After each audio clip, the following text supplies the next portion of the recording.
Tight race here in Heat 1. Ashboro in lane 4 in the Somerville Y in 3.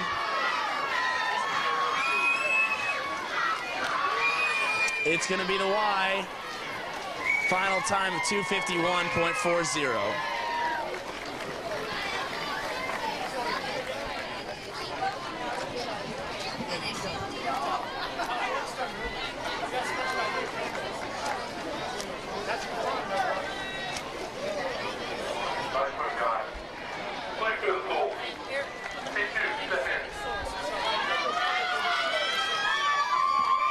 This is Heat 2 of the 9-10 200-yard mixed medley relay.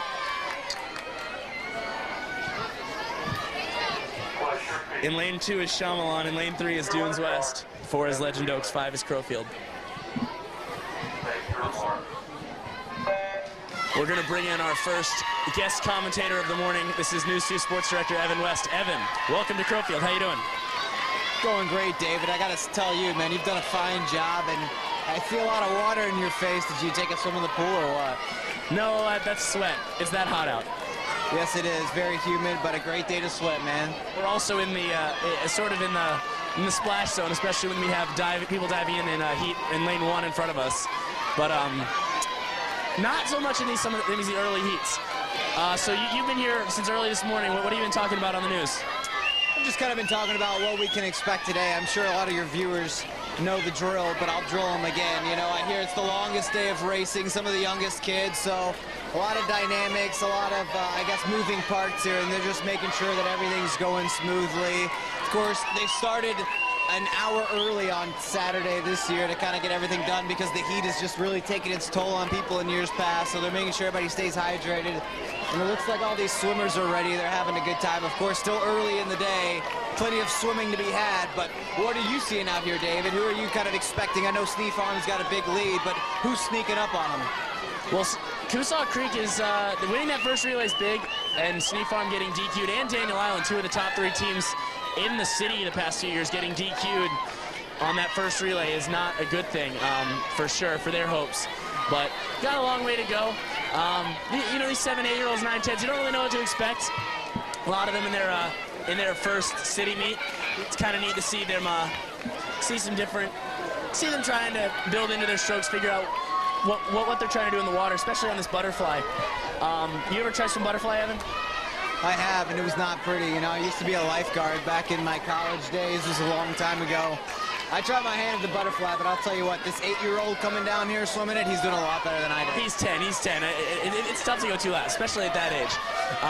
As Dunes West leading through 150 yards, 2:02.45. The top seed in this event is Daniel Island, looking to rebound from that rough start at 2:25.46. City record this event is a 2:21.02, held by the James Island swim team set a year ago. A lot of those James Island swimmers we saw last night in the 11-12 age group. How about these relays? What do you see from these kids, you know, getting to swim boys and girls together and everyone swimming together, doing these relay starts and as a team? Well, they're competitive. Just talking to these kids before the races, I mean, everyone felt like they had a shot. A lot of these kids, I was pretty impressed. None of them lack confidence. Kind of like you, David. You've got plenty of confidence.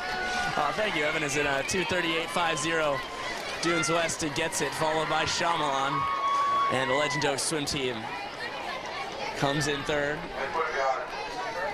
Heat number 3. In between meets, I just want to point out to our viewers at home, if they don't know your credential and your resume, David, you know, you're watching the city swim meet this weekend, but in a few weeks, you'll be in Rio de Janeiro watching what we see on TV, the Olympic swimmers, man. Even then, you grew up in this event, you love this event, and here you are back. This is at least my 14th city meet. I think my 14th, because I never made it when I was younger. I wasn't very good back when I swam for Park Shore, and Eric Kroiner is now the CCAA vice president. Been doing this thing for a long time, 3rd year on the live stream, and we're glad that we get to keep doing this. It's, in Heat 3 there, it's Park Shore in 1, James Island in 2, the Country Club of Charleston in 3, Newington in 4, Shadow Moss in 5, Pine Forest in 6. Evan, you're gonna have to learn all these team abbreviations. Yeah, good luck with that, right? Years and years of practice. Some of them are a little easier, like SF. We'll lean on you for experience here. But yes, SF is Sneak Farm. I picked that one up. Shadow Moss, and that's a DQ there for James Island in lane 2. That's James Island's second false start in 2 relays. Not the start for them. You cannot leave the wall before the swimmer in front of you touches, as we have some very rabid fans behind us.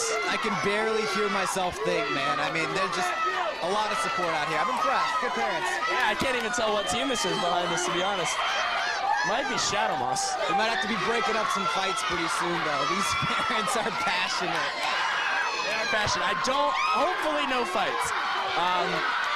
Some very enthusiastic coaches, though.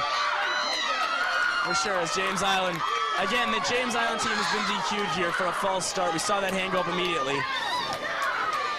Newington right there as well, followed by Shadow Moss in lane 6. Park Shore breaststroker right in front of us lost his goggles. They are right down around his eyes. These young kids got to make sure they tighten those goggles all the way, or that'll happen.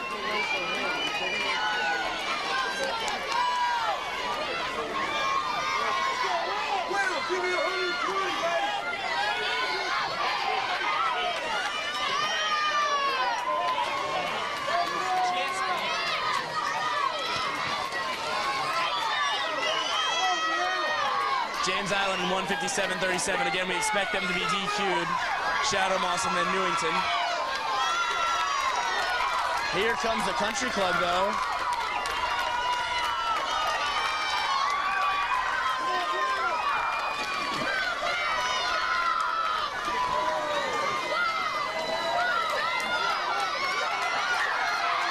As we get set for the final heat of this relay, James Island unofficially your winner at 2:32.40.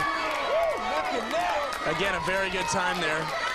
Newington second, 2:38.16, just ahead of Shadow Moss by about 0.4 of a second. The winner in that heat is going to end up being Newington, though, as the James Island swim team will be DQ'd for a false start, we are pretty sure.